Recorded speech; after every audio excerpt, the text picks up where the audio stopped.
مفتی طارق مسعود special. اسی کو نبی صلی اللہ علیہ وسلم نے بیان کیا، یا بنی آدم کلکم خطاؤن، اے بنی آدم، اللہ فرماتے ہیں تم میں سے ہر شخص غلطی کرتا ہے، وخیر الخطائین التوابون، سب سے بہتر غلطی کرنے والے وہ ہیں جو توبہ کر لیں۔ تو کعب ابن مالک کو جو اتنا بڑا مقام ملا، اگر وہ غلطی نہ کرتے تو یہ مقام ملتا؟ اس لیے علماء کہتے ہیں بعض دفعہ انسان گناہ کر کے ایسے مقامات تک پہنچ جاتا ہے جہاں تک وہ نہیں پہنچتا جس نے گناہ نہ کیوں۔ اب یہ عجیب بات ہے نا، یہ باتیں بتائی نہیں جاتی۔ کیوں بتائی نہیں جاتی؟ کہ اس بہانے لوگ گناہ نہ کرنا شروع کر دیں، تو اصل میں وہ گناہ کی وجہ سے نہیں پہنچتا، گناہ سے توبہ اس نے ایسی خاندانی کی ہوتی ہے کہ گناہ کرنے سے پہلے جو اس کا تعلق تھا نا اللہ سے، گناہ کے بعد جب توبہ کی ہے تو پہلے سے بھی زیادہ مضبوط تعلق ہو گیا۔ جیسے حدیث میں آتا ہے، ایک عورت نے زنا کیا، شادی شدہ عورت نے نبی کے پاس آئی، صحیح مسلم کی حدیث ہے، یا رسول اللہ مجھ سے زنا ہوا، رجم کی سزا جاری کریں۔ 4 دفعہ آئی، آپ نے حکم دیا پتھروں سے مار کے ہلاک کیا جائے، تو پتھروں سے مار کے اس کو ہلاک کیا گیا۔ آپ نے نماز جنازہ پڑھی، حضرت عمر نے فرمایا یا رسول اللہ ایک زانیہ عورت کا جنازہ پڑھاتے ہیں، آپ نے فرمایا لقد تابت توبۃ لو قسمت 70 من اہل المدینہ لوسعتہم، ایسی خاندانی توبہ کی ہے کہ اگر مدینہ کے 70 گناہ گاروں میں ڈیوائڈ کر دی جائے تو ہر ایک کی بخشش ہو جائے۔ تو اب ہم یہ کہہ سکتے ہیں نا کہ ان سے زنا نہ ہوتا تو اتنا بڑا مقام نہ ملتا۔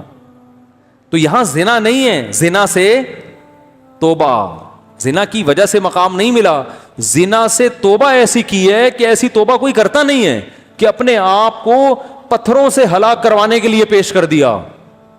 یہ بڑی بات ہے نا کہ اتنا آخرت کا خوف کہ مجھے دنیا میں سزا چاہیے، آخرت میں نہیں چاہیے، حالانکہ پتہ بھی ہے کہ توبہ کر لو گے تو معاف ہو جائے گا، لیکن تسلی نہیں ہو رہی، نہیں بھی سزا چاہیے۔ تو اس سے پتہ چلتا ہے بھائی غلطی کوشش کرو غلطی نہ ہو۔ دیکھو اس امید پہ غلطی کرنا کہ میں توبہ کر لوں گا بعد میں، یہ بہت بڑی حماقت ہے۔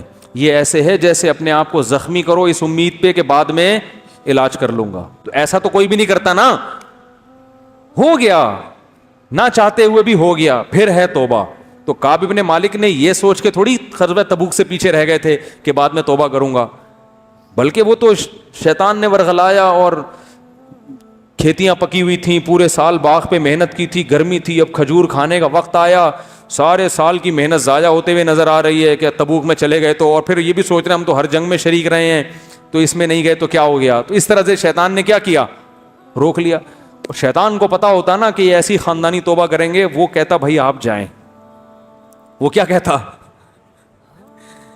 بولو بھائی، شیطان نے قسم اٹھائی تھی نا اللہ سے کہ ان سے نافرمانی کرا کے چھوڑوں گا، تو اللہ نے بھی کیا فرمایا، دوسری روایت میں آتا ہے کہ جو توبہ کرے گا میں اس کو معاف کر دوں گا۔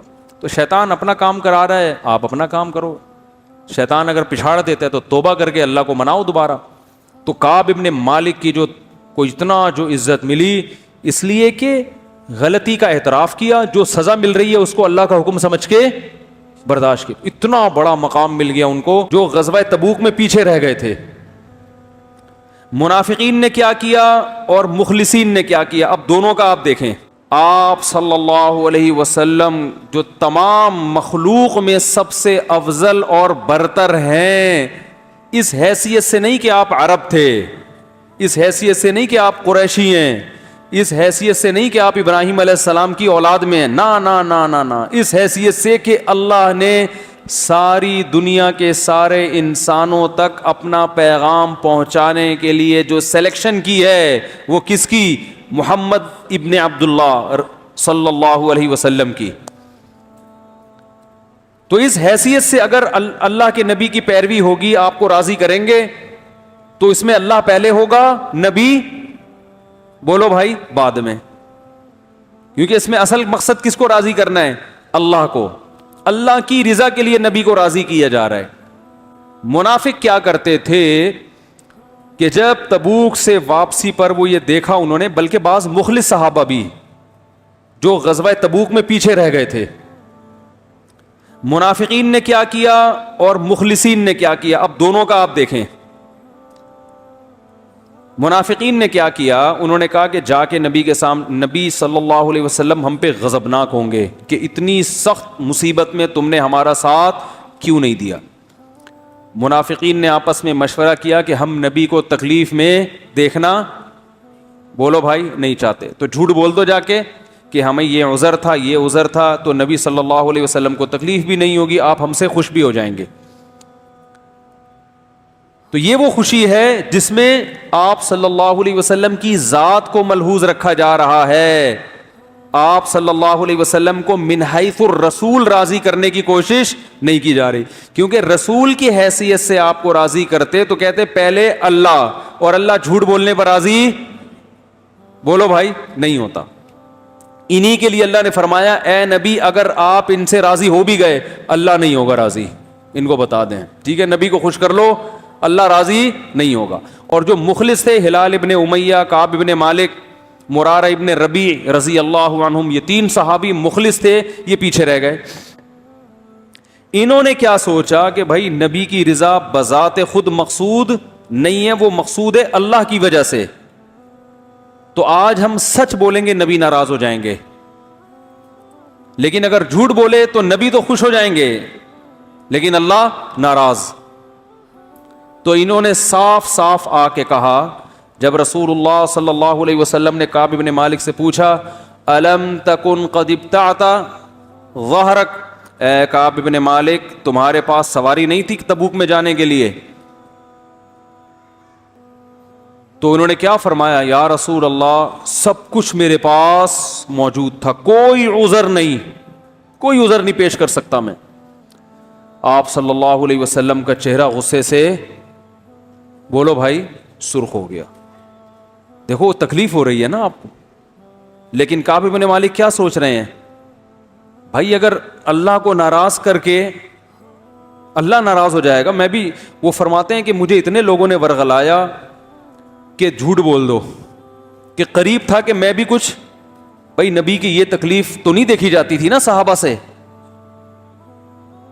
تو وہ کیا کہتے ہیں, میں نے کہا یا رسول اللہ کوئی عذر میرے پاس نہیں. آپ کا چہرہ انور غصے سے کیا ہو گیا, سرخ, اور آپ نے فرمایا قم, اڑ جاؤ یہاں سے.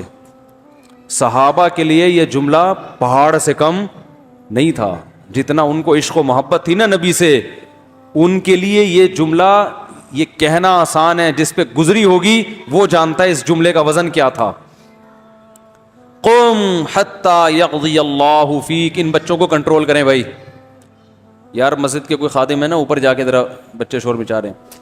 قم حتی یقضی اللہ فیک, اٹھ جاؤ یہاں سے, اللہ تمہارے بارے میں فیصلہ کرے گا. اور یہ بھی نہیں کہ وقتی جذبات ہوں, آپ صلی اللہ علیہ وسلم نے 3 صحابہ کے بارے میں حکم دیا کوئی ان سے بات چیت نہیں کرے. اتنا سخت بائیکاٹ کروایا کہ فرماتے ہیں کہ ہمارے لیے مدینہ کی گلیاں جنبی ہو گئی تھیں, حتیٰ کہ ان کی بیویوں نے بھی نبی سے آ کے پوچھا یا رسول اللہ ہمیں ساتھ رہنے کی اجازت ہے؟ آپ نے فرمایا تم بھی علیحدگی اختیار کر لو. بیویوں کو حکم دیا. 2 صحابی تھے, ان کی بیویوں کو بوڑھے ہونے کی وجہ سے خدمت کی اجازت دے دی, باقی کعب بن مالک جوان تھے, ان کی بیوی کو بھی حکم دیا علیحدگی اختیار کر لو. یہ وہ لوگ تھے جو ہر جنگ میں نبی کے ساتھ شریک رہے ہیں. کیسے ان کے دل میں خیالات آئے ہوں گے کہ یار ہم نے بدر میں بھی ساتھ دیا, ہم نے احد میں بھی ساتھ دیا, ہم نے خندق میں بھی ساتھ دیا. شیطان ورغلا سکتا ہے نا, ایک جنگ میں اگر ہم پیچھے رہ گئے تو ہمارے ساتھ معاذ اللہ یہ سلوک ہو رہا ہے. تو کعب بن مالک رضی اللہ تعالی عنہ غزوہ احد میں بھی شریک رہے, غزوہ خندق میں بھی. وہ کہہ سکتے تھے میں سب میں شریک رہا, تو میرا ایسا بائیکاٹ کہ مجھے کہا جا رہا ہے مجلس سے اٹھ کے چلے جاؤ. ہم جیسے نالائق ہوتے تو کیا حال ہوتا ہمارا, ذرا ذرا سی بات پہ کیسے ہم لال پیلے ہو جاتے ہیں. وہ چلے گئے اٹھ کے. کیوں؟ اس لیے کہ وہ نبی کی ذات کو نہیں دیکھ رہے. بھائی کسی سے ذاتی جب مسئلہ ہو, کسی سے ذاتی محبت ہو, ذات کا مسئلہ ہو, تو وہ اتنا برداشت بولتے کیوں نہیں کرتا. باس کو برداشت نہیں کرتے لوگ, وہ یہ دیکھ رہے ہیں کہ یہ اللہ کے کیا ہیں, نمائندے ہیں بھائی. جب اللہ کسی بات کا, یہ جو کہہ رہے ہیں نا چلے جاؤ, تو یہ نہیں کہہ رہے. کون کہہ رہا ہے؟ اللہ کہہ رہا ہے. یہاں اکڑ دکھانا, یہ اللہ کے سامنے اکڑ دکھانا ہے جس نے ہمیں پیدا کیا. تو صحابہ جو رسول اللہ صلی اللہ علیہ وسلم کو دیکھتے تھے وہ اس حیثیت سے کہ آپ محمد ابن عبداللہ نہیں ہیں, آپ سید الانبیاء اور رسول اللہ ہیں. کتنی قربانیاں, لیکن نبی نے حکم دیا بیوی کو بھی الگ ہو جاؤ. اکیلے فرماتے ہیں کعب ابن مالک, میں 40 دن اس حال میں رہا ہوں کہ قرآن نے میری کیفیت کو بیان کیا. ضاقت علیہم الارض بما رحبت, زمین اپنی کشادگی کے باوجود کیا ہو گئی؟ تنگ ہو گئی. ایسی زمین ہو گئی. فرماتے ہیں کہ میں سلام کرتا تو کوئی میرے سلام کا جواب نہیں دیتا. اسی دوران فارس کے بادشاہ نے ایک لیٹر بھیجا, خط بھیجا آپ کے پاس کہ ہم نے سنا ہے کہ تمہارے ساتھیوں نے تمہیں جو مقام ملنا چاہیے وہ مقام نہیں دیا. تم عزت دار آدمی ہو, تمہارے ساتھ یہ کچھ ہو رہا ہے, آ جاؤ ہمارے پاس. کتنی بڑی آزمائش تھی کہ نہیں تھی؟ دشمن فائدہ اٹھاتا ہے نا ایسے موقع پہ. اور کتنا پروٹوکول ملتا ہے جب فارس چلے جاتے, فوراً وزارت مل جاتی ہے. یہاں کیا مل رہا ہے؟ اتنی قربانیوں کے باوجود ایک غلطی پر بائیکاٹ, اور یہ پتہ بھی نہیں ہے کہ یہ بائیکاٹ کبھی ختم بھی ہوگا کہ نہیں. کعب ابن مالک کہہ رہے تھے کہ مجھے یہ خوف تھا کہ اس حال میں میری کہیں موت نہ ہو جائے. میری موت اس حال میں ہو کہ نبی صلی اللہ علیہ وسلم مجھ سے ناراض ہوں تو میرا بنے گا کیا. تو جیسے ہی وہ خط ملا ہے نا بادشاہ کا, آپ فرماتے ہیں میں نے کہا اللہ نے ایک آزمائش مجھے دی تھی, میں اس میں ناکام ہو گیا, تبوک میں شریک نہیں ہوا, یہ دوسری آزمائش میں بھی کہیں ناکام نہ ہو جاؤں. اسے پھاڑ کے آگ میں پھینک دیا اس خط کو. 40 دن اسی طرح گزرے ہیں کہ پھر آپ صلی اللہ علیہ وسلم نے فجر کی نماز کے بعد صحابہ کی طرف رخ کیا اور فرمایا کہ آپ کا چہرہ جو ہے نا 14ویں کے چاند کی طرح چمک رہا تھا. آپ نے فرمایا کہ کعب ابن مالک کو خوشخبری سنا دو اور ان 2 صحابی کو بھی کہ اللہ نے ان کی توبہ قبول کر لی ہے. صحابہ اتنے خوش ہوئے. جب کوئی خوشی کی خبر کسی دوست کو پہنچانی ہو تو ہر آدمی کوشش کرتا ہے میں بتاؤں. تو وہ صحابی جو ہے نا ایک فوراً تیز رفتار گھوڑے پہ بیٹھے کہ دوسرے سے پہلے میں پہنچ جاؤں. کہتے ہیں لیکن دوسرے صحابی نے سیلا پہاڑ پہ چڑھ گئے جو ہے وہ اعلان کر دیا یا کعب ابن مالک ابشر, بس اتنے لفظ کہے انہوں نے. حضرت کعب ابن مالک کا گھر دور تھا مسجد سے, تو کہتے ہیں میں اپنے گھر کی چھت پہ نماز پڑھ رہا تھا کہ مجھے پہاڑ سے آواز آئی فجر کے بعد کہ اے کعب ابن مالک خوشخبری قبول کرو. بس اتنا لفظ میں نے سنا اور مجھے یقین ہو گیا کہ اللہ نے میری توبہ قبول کر لی. تو وہ جو گھوڑے پر بیٹھ کے گئے تھے نا, وہ کہتے ہیں آواز گھوڑے کی اس رفتار سے تیز. اس زمانے میں جیٹ طیارے نہیں ایجاد ہوئے تھے جو آواز سے بھی تیز ہوتے ہیں, ورنہ وہ طیارے میں بیٹھ کے چلے جاتے. تو یا کعب بن مالک ابشر. تو جیسے ہی وہ آئے نا خوشخبری لے کے, پھر وہ آواز تو انہوں نے اس لیے پہنچا دی کہ گھوڑے سے پہلے میری آواز پہنچ جائے. تو جیسے ہی آواز پہنچی ہے تو 2 صحابی نے خوشخبری دی تھی, ایک گھوڑے پہ آئے اور دوسرے وہیں سے اعلان کر کے پھر پیدل آ گئے. انہوں نے کہا جو بات تھی پہنچانی تھی پارسل تو کر دی ہے, اب آرام آرام سے آ جاؤ. تو جب یہ آئے ہیں تو حضرت کعب بن مالک اتنے خوش تھے, فرماتے ہیں میرے پاس صرف ایک کرتا تھا اور کچھ بھی نہیں تھا, تو میں نے وہی ان کو ہدیہ کر دیا, 2 کرتے یا 1 کرتا, کیونکہ انہوں نے خوشخبری سنائی ہے نا. آج ایک اور بات بھی ہے, ہمارے ہاں تھینک یو سے آگے لوگ بڑھنے کے لیے تیار, کسی کے ساتھ کچھ بھی کر لو سوائے شکریہ تھینک یو اس کے علاوہ کخ بھی نہیں کرے گا. وہ رفیع بھائی پہلے رشتوں کا کام کر رہے تھے نا, میں نے ان سے کہا فیس رکھیں, کہہ رہے نہیں یار, تو بیچارے اتنے خون پسینے بہا کے کسی کا نکاح کراؤ, روکڑا جیب سے, چلو اگلے نے فیس نہیں رکھی, آپ خوش ہو کے ہدیہ دے دو بھائی, کیا خیال ہے یار آپ نے مجھے رشتہ دلا دیا, میں تو عرصے سے تلاش کر رہا تھا, آپ کا بہت شکریہ, یہ میری طرف سے آپ کے لیے کیا ہے, گفٹ ہے. یہ خاندانی ہونے کی علامت ہوتی ہے انسان کے. نہیں جی, ہاں کچھ لوگ ہیں الحمدللہ, رفیع بھائی نے بتایا کچھ لوگوں نے بہت کوشش کی کہ نہیں بھائی ہم آپ کو گفٹ دیں گے, لیکن انہوں نے بھی نہیں لیا. پھر وہ بھی انہوں نے کہا خاندانی چل رہا ہے تو پھر آؤ مقابلہ کرو, تم دو ہم نہیں لیں گے. تو لیکن میجورٹی کی جو ہمارے قوم کی حالت ہے نا, یہ ان سے نچوڑ کے نکالو تو ٹھیک ہے, ٹوپیاں کرا کرا کے پیسے کماؤ, چیزیں پہناؤ ان کو, پھر پیسے نکالو تو ڈبل دے دیں گے. تو یہ صحابہ کی سنت ہے. انہوں نے کہا خوشخبری دی ہے انہوں نے مجھے, اتنی اچھی خبر ہے, تو اچھی خبر پہ کچھ تو ہونا چاہیے نا.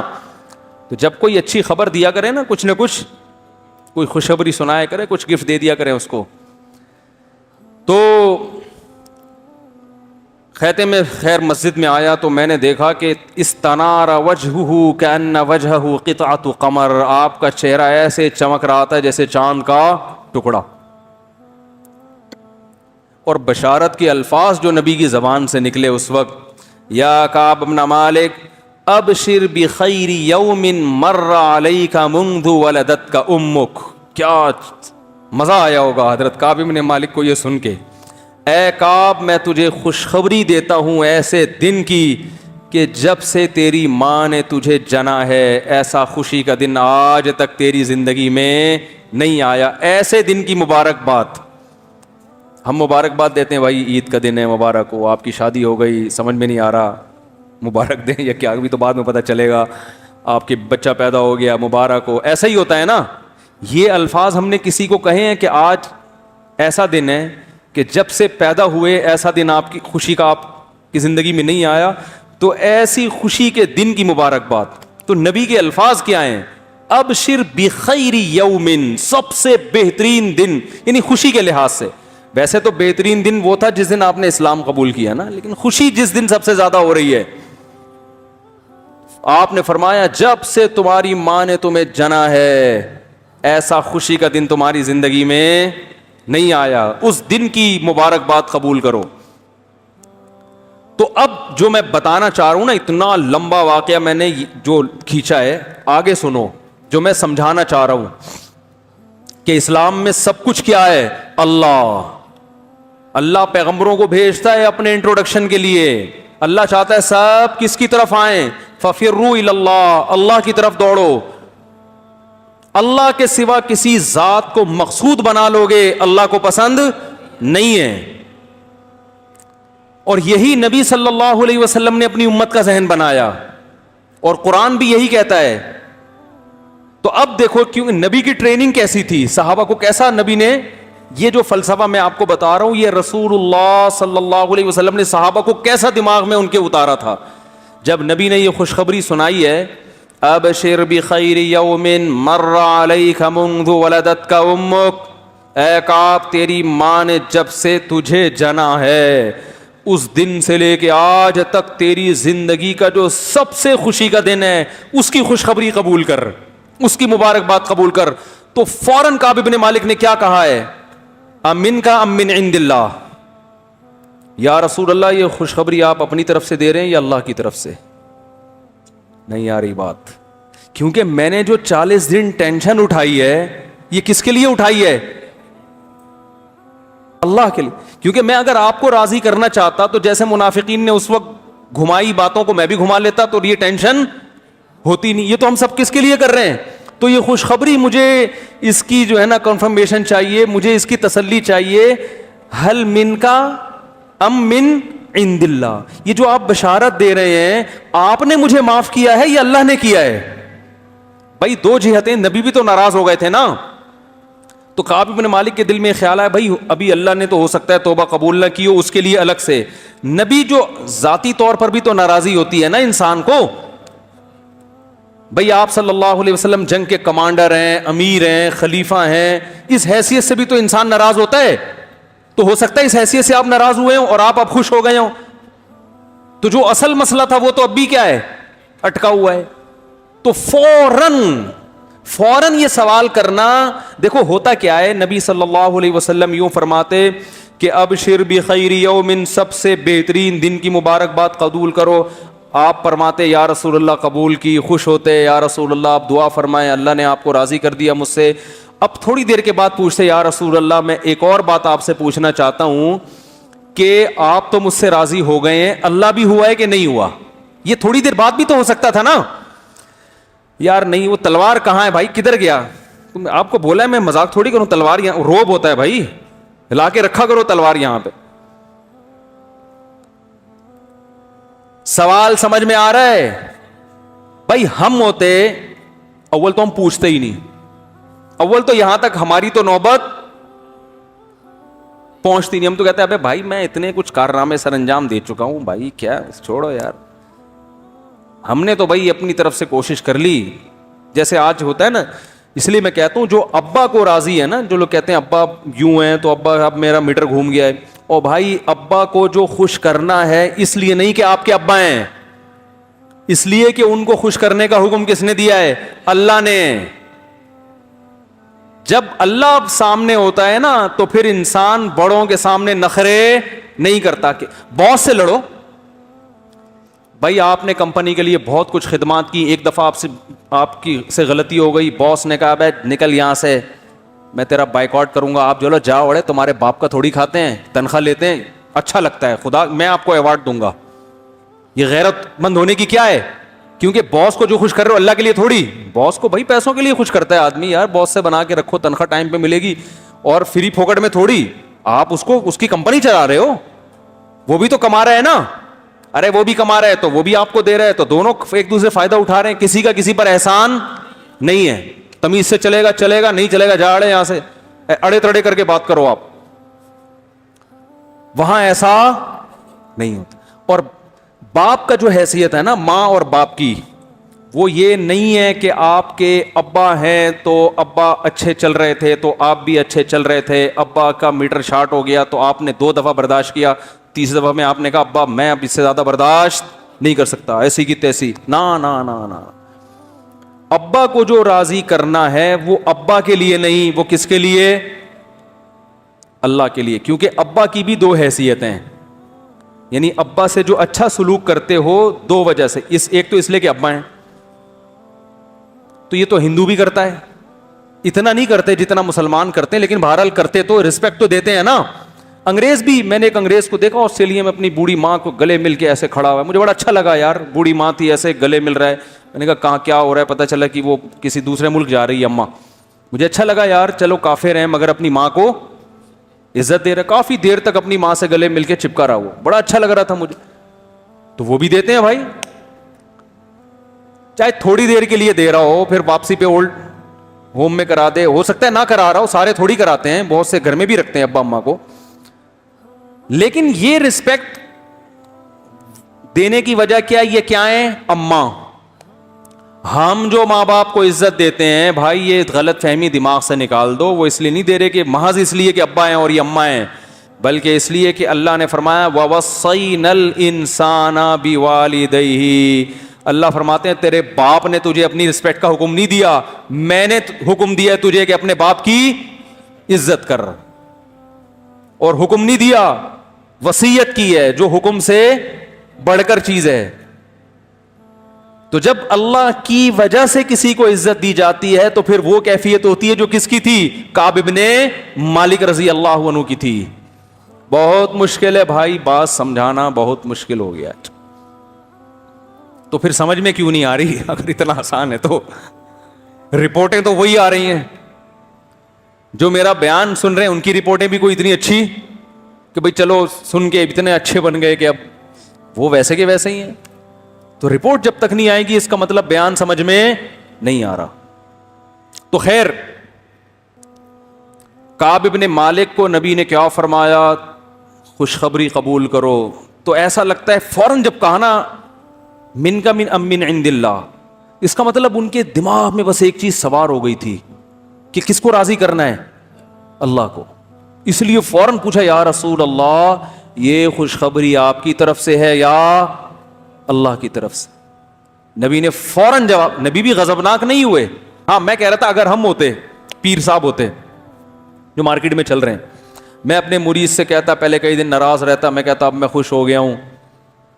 پیر وہ مرید کہتا کہ آپ کو اللہ کی طرف سے کوئی الہام ہوا ہے یا اللہ بھی مجھ سے خوش ہو گیا ہے. تو پیر کو غصہ آتا, اب تو میں جب خوش ہو گیا تو اس کا مطلب اللہ بھی کیا ہے؟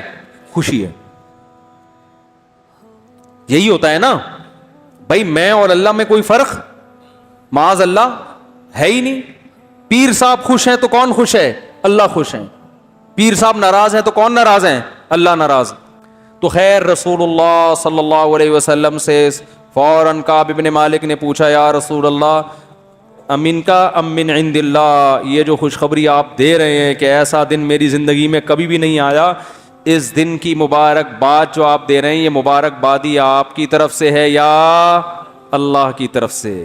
آپ نے فرمایا لا بل من عند اللہ. آپ اور خوش ہوئے, فرمایا نا نا میری طرف سے نہیں بلکہ کس کی طرف سے؟ اللہ کی. یعنی گویا بزبان حال بتایا کہ میں بھی جو اتنا خوش ہوں اس لیے کہ کس کی طرف سے بشارت ہے؟ اللہ کی طرف سے. جب اللہ خوش ہو گیا تو میں کیوں خوش نہیں ہوں گا؟ سمجھ میں نہیں آ رہی میرا خیال ہے. تو کعب ابن مالک کہتے ہیں میں نے یہ عزم کیا کہ میں, اچھا اب دیکھو خاندانی لوگ تھے نا, وہ جو خوشخبری سنانے کے لیے آ رہا ہے اس کو بھی ہدیہ دے رہے ہیں, اور جب نبی سے تصدیق ہو گئی کہ اللہ نے وہی نازل کی, اور یہ سورہ توبہ میں یہ آیتیں ہیں وَعَلَى الثَّلَاثَةِ الَّذِينَ خُلِّفُوا, اللہ نے ان 3 کی توبہ بھی قبول کر لی. تو کعب بن مالک کہتے ہیں میں سوچ بھی نہیں سکتا تھا کہ اللہ میری توبہ کو قرآن کا جز بنا دیں گے, قرآن کا جز بنا دیں گے جو ہمیشہ پڑھا جائے گا. دیکھو حضرت کعب بن مالک کو اتنا پروٹوکول کیوں ملا ہے قرآن کی طرف سے, یہ سمجھنے کی چیز ہے. جو غلطی کرتا ہے اس کو تو پروٹوکول نہیں ملنا چاہیے نا یار. کاش یہ باتیں سمجھ میں آ جائیں یار. آج پورا معاشرے کے فالٹ ہی یہی ہے, معاشرے میں فالٹ ہی یہی چل رہا ہے مارکیٹ میں. آپ کسی کو بول دو نا میں نے غلط کیا ہے, وہ سمجھے گا اگر میں نے مان لیا نا میں نے غلط کیا تو میری بے عزتی ہو جائے گی, یہ سمجھا جائے گا کہ میں کیا کرتا ہوں, غلط کرتا ہوں, لہذا میری کسی بات پر آئندہ اعتماد ختم ہو جائے گا, لہذا اب اس کو صحیح کرنے کی کوشش میں لگ جاتا ہے انسان. باس اپنے ملازم سے بول دے کہ تم نے غلط کیا, وہ مانے گا ہی نہیں, کیونکہ مان لیا تو مطلب کیا ہے یار ہم تو پھر غلط آدمی, ہم تو غلط بھی کرتے ہیں. باس نے غلط کیا, کسی نے کہا کہ سر آپ یہ غلط کر رہے ہیں, وہ مان لے گا میں نے غلط کیا, تو نتیجہ کیا نکلے گا؟ وہ سمجھے گا کہ میری بےزتی ہو جائے گی, میری بےزتی ہو جائے گی تو پھر میرے اعتماد ختم ہو جائے گا, اعتماد ختم ہو جائے گا تو وہ یہ تو بندہ ہی ٹھیک نہیں ہے, جب بندہ ہی ٹھیک نہیں ہے تو میری کوئی بات پھر تو ہر بات ہی غلط ہوگی. تو وہ کہتا ہے نہیں میں نے غلط نہیں کیا. اور میاں بیوی کا تو صبح شام سیٹ اپ ہی یہی ہے. شوہر بیوی کو بولے تم نے غلط کیا, مان لے گی؟ ہو ہی نہیں سکتا. میں غلط, اور بیوی شوہر کو بولے تم نے غلط کیا ہے, وہ پہلے سے اعتراف کر کے بیٹھا ہوا ہوتا ہے میں نے کبھی صحیح بھی کیا ہے, یعنی مطلب وہ بھی نہیں مانتا. پہلے میں نے صحیح کہا تھا اب تھوڑا سا چینج کر رہا ہوں اپنا بیان. وہ بھی نہیں مانے گا, اور حقیقت ہے نہیں مانتے, چینج نہیں کر رہا, حقیقت بیان کر رہا ہوں, واقعی نہیں مانتے. ہمارے پاس کیس آتے رہتے ہیں نا, اپنی غلطی کمبخت کوئی سننے کے لیے تیار نہیں ہے, ماننا تو دور کی بات, ماننا تو دور کی بات. تو دیکھو یہاں حضرت کعب ابن مالک سے غلطی ہوئی, پروٹوکول اتنا ملا کہ قرآن میں ان کے لیے آیتیں اتر گئیں کہ تم 3 کی توبہ اللہ نے قبول کر لی ہے. ایسا اتنی عزت, 3 سارے جانتے تھے یہی 3 ہیں. کتنا خوش ہوئیں گے, ہمیشہ تراویح میں قیامت تک ہمارا نام لیا جا, ہمارا تذکرہ ہوتا رہے گا ہمیشہ. کتنا خوش ہوئے ہوں گے وہ. یہ اتنا پروٹوکول غلطی کرنے کی وجہ سے نہیں ملا, غلطی تسلیم کرنے پر ملا ہے کہ غلطی کی جو سزا ہے اس کو کیا کیا جا رہا ہے, ایکسپٹ کیا جا رہا ہے, قبول کیا جا رہا ہے. اسی کو نبی صلی اللہ علیہ وسلم نے بیان کیا, یا بنی آدم کلکم خطاؤن, اے بنی آدم اللہ فرماتے ہیں تم میں سے ہر شخص غلطی کرتا ہے, وخیر الخطائین التوابون, سب سے بہتر غلطی کرنے والے وہ ہیں جو توبہ کر لیں. نہ تو آپ ایسے ہو سکتے ہیں کہ آپ سے کبھی غلطی نہ ہو. تو ہاں اب جو میں بات کر رہا تھا, جب توبہ قبول ہوئی ہے, توبہ جب کعب ابن مالک کی قبول ہوئی, بری سنائی گئی ہے, تو خوشخبری دینے والے کو بھی کیا کیا, گفٹ دیا نا. تو اب جب نبی نے بتایا کہ اللہ نے توبہ قبول کر لی ہے, تو پہلے تو تسلی کی کہ اللہ نے کی ہے یا آپ نے معاف کی ہے, تو بتایا اللہ نے. تو فوراً اگلا جملہ پتہ ہے کیا تھا, یا رسول اللہ اس مال کی وجہ سے میں جہاد سے پیچھے رہ گیا, تو یہ سارا مال صدقہ. یہ توبہ بھی کیا ہے, تبھی تو یار یہ صحابہ تھے بڑے خاندانی. عرب کو آپ جو اس دور میں عرب تھے نا, بعض مورخین ان کا بہت ہی بھیانک نقشہ کھینچتے ہیں کہ بڑے ایسے تھے. ایسا نہیں ہے بھائی, ان میں کچھ برائیاں ضرور تھیں مگر بلڈ کیا تھا, کیونکہ خاندانی لوگوں میں اللہ نے اپنے پیغمبر کو بھیجا ہے کہ کل قیادت ان کے ہاتھ میں آئے گی. بنی اسرائیل کو میں اللہ نے موسیٰ علیہ السلام کو تو بھیجا, مگر بنی اسرائیل کو پوری دنیا کی قیادت اللہ دینا چاہتے ہی نہیں تھے, اور موسیٰ علیہ السلام آخری نبی بھی نہیں تھے, ان کے بعد بھی نبیوں کا سلسلہ جاری ہونا تھا, تو اللہ نے بنی اسرائیل دے دی. کیسے نالائق تھے نا, کہیں سے بھی خاندانی چیزیں تھیں ان کے اندر. چند ایک کو چھوڑ کر, چند ایک کی تو اللہ نے تعریف کی ہے, لیکن بنی اسرائیل میں اکثریت کیا تھی, جس بات کا حکم دو یہ ہر بات میں, اور یہ سخاوت تو تھی نہیں. لیکن ادھر صحابہ کو دیکھو کیسا برداشت کیا انہوں نے. وہ یہ کہہ سکتے تھے کہ اگر میں نے گناہ کیا تھا, پہلی بات تو یہ کہ میں ہر جنگ میں شریک رہا ہوں, تو ایک غلطی ہو گئی تو بس میں نے 2 رکعت پڑھ کے اللہ سے توبہ کر لی, تو معاملہ کیا ہو گیا. کیونکہ مسئلہ تو یہی ہے کہ توبہ کر لو تو اللہ کیا کر دیتا ہے, معاف. ہماری تو ایسے ہی توبہ ہوتی ہے, کوئی غلطی ہوئی, بلکہ اتنا بھی نہیں تکلف, استغفر اللہ, بس چلو سب کیا ہو گیا, معاف. اتنا بھی کم بخت کرنے کے لیے تیار نہیں ہے. چلو یار اتنا بھی کر لینا, یہ بھی نہیں کرتے. اللہ تو اس میں بھی معاف کر دیتا ہے کہ بھائی آئندہ نہیں کر, یہاں ابھی تک بھی نہیں آ رہے. تو پہلی بات, کعب ابن مالک کہہ سکتے تھے کہ ساری زندگی جہاد کرتا رہا, ایک غلطی ہوئی, اور ویسے تو غلطی ساری زندگی بھی جہاد نہ کیا ہو, ہر دفعہ ہی انکار کیا ہو, تو جتنے بھی بڑے گناہ ہوں ایک توبہ سارے گناہوں کو کیا کر دیتی ہے, معاف. تو مسئلہ تو یہی ہے, علماء سے سنا ہے, مسئلہ تو یہی ہے, بس 2 رکعت بھی نہیں پڑھنے کی ضرورت, توبہ کر لو, کیا ہو جائے گا, معاف. اور واقعی معاف ہو جاتا ہے. اللہ کا قانون بھی یہی ہے کہ آئندہ نہ کرو, یعنی عزم کرو آئندہ نہیں کروں گا, نا نا نا نا, اتنا نہیں, بلکہ ساری جنگوں میں شریک, اور اس کے بعد بھی پھر 40 دن جو بائیکاٹ ہوا اس میں جو ٹینشن ہوئی ہے, کہہ سکتے تھے کہ چلو میں نے توبہ بھی کی اور دنیا میں اس کی گناہ کی سزا بھی اللہ نے دے دی. جو 40 دن میں ٹینشن میں کہ نبی کو سلام کر رہا ہوں تو سلام کا جواب نہیں دے رہے, میری طرف دیکھ نہیں رہے ہیں, سمجھ رہے ہو کہ نہیں سمجھ رہے. تو یہ جو ٹینشن 40 دن میں نے گزارے, اور پھر ایک بادشاہ نے مجھے لیٹر بھیجا, اس کو میں نے جلا دیا, یہ بڑی آزمائشوں سے گزر گیا. اب تو میں دودھ کا دھلا ہوا بالکل نیٹ اور کلین ہو چکا ہوں, اب مزید کچھ کرنے کی ضرورت نہیں ہے. نا نا نا, خاندانی لوگ بھائی, مال سے محبت.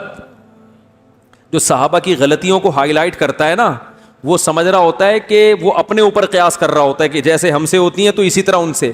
ان کی غلطیوں میں اور ہماری غلطیوں میں زمین اور آسمان کا فرق ہے. ان کی غلطیاں ایسے ہوتی ہیں جیسے آدم علیہ السلام کو شیطان نے ورغلا کے جنت کا درخت کھلا دیا. اس کا یہ مطلب تو نہیں ہے کہ آدم علیہ السلام کے دل میں اللہ کے حکم کی ویلیو نہیں ہے, یہ مطلب تھوڑی ہے. شیطان انسان کو کچھ نہ کچھ وہ گھماتا رہتا ہے, تو انسان گھوم جاتا ہے.